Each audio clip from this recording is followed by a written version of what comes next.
আপনারা দেখেন যে বন্যার পরে যে পরিস্থিতি, আমার পুকুরের সব পাড়গুলো তলিয়ে গেছে।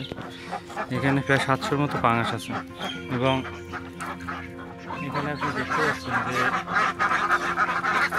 50 পিসের মতো আমার হাঁস আছে। এই হাঁসগুলো আমি 6 মাস ধরে খাওয়াচ্ছি এবং তার পাশাপাশি আমি এখানে পাঙাশ মাছ দিয়েছিলাম 3 মাস পর। তো এই পাঙাশ মাছগুলো এখন মিনিমাম 100 থেকে 150 গ্রামের মতোই হয়েছে। তো এখানে আমি ফিড দেয় মাঝে মাঝে 3 থেকে 400 গ্রাম, 200 গ্রাম এরকম ঠিক ফিড দেয়। আর আমার প্রতিদিন প্রায় হাঁসের পেছনে 5 থেকে 6 কেজি খাবার লাগে। তো এই যে খাবারের যে অবশিষ্ট মলটা পড়ে, এই মলটাই মূলত পাঙাশ মাছের খাদ্য হিসেবে এখানে খেয়ে থাকে এবং মাছের গ্রোথ খুবই ভালো।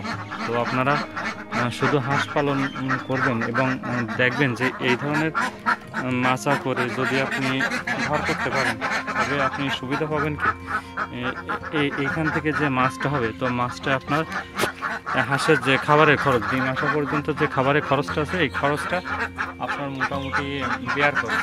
তো আপনারা চেষ্টা করবেন যে প্রকল্প যখন কোনো কিছু হাতে নেবেন তখন সেই প্রকল্পের সুবিধা কোনটা, যে শুধুমাত্র আপনি হাঁস পালন করলেন কিন্তু ওর যে মলটা ওইটাই আপনি কাজে লাগাতে পারলেন না, তাহলে কিন্তু আপনি একটু লস ভোগ করবেন। যদি আপনার এরকম জায়গা থাকে তাহলে আপনি এরকম পুকুরে উপরে মাচা করে এরকম করবেন।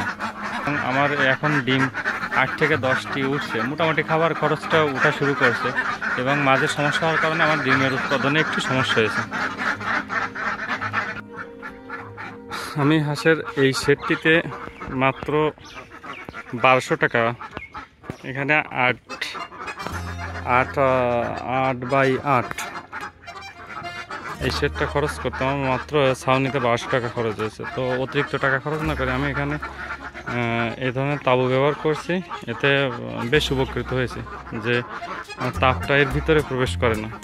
তো আপনি যদি টিন ব্যবহার করেন, টিনের থেকে তাঁবুটা বেশ কমফোর্টেবল হবে। মাছের গ্রোথটা দেখেন, চমৎকার গ্রোথ। অল্প দিনের ভিতরে 2 মাসের ভিতরে আমি এখানে 2.5 থেকে 3 ইঞ্চি পরিমাণ লম্বা এরকম মাছের পোনা দিয়েছিলাম এবং পরবর্তীতে কিছু দেওয়া হয়েছে, ওইগুলো একটু বৃদ্ধি কম হয়েছে, ওগুলো কিছুদিন আগে 15 দিন আগে দেওয়া হয়েছে। তো যে বড় মাছগুলো, ওই মাছগুলো প্রায় 150 গ্রাম আসছে।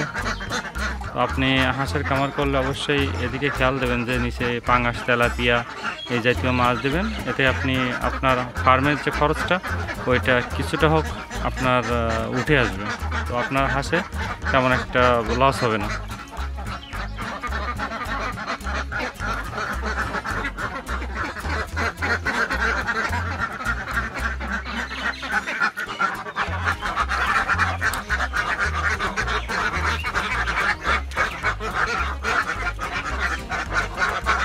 তো সবাই ভালো থাকবেন। আমার এই চ্যানেলটিতে যারা এখনও সাবস্ক্রাইব করেননি তারা অবশ্যই সাবস্ক্রাইব করবেন এবং প্রতিনিয়ত আমি এরকম খামারের ভিডিও আপনাদের দিতে থাকব।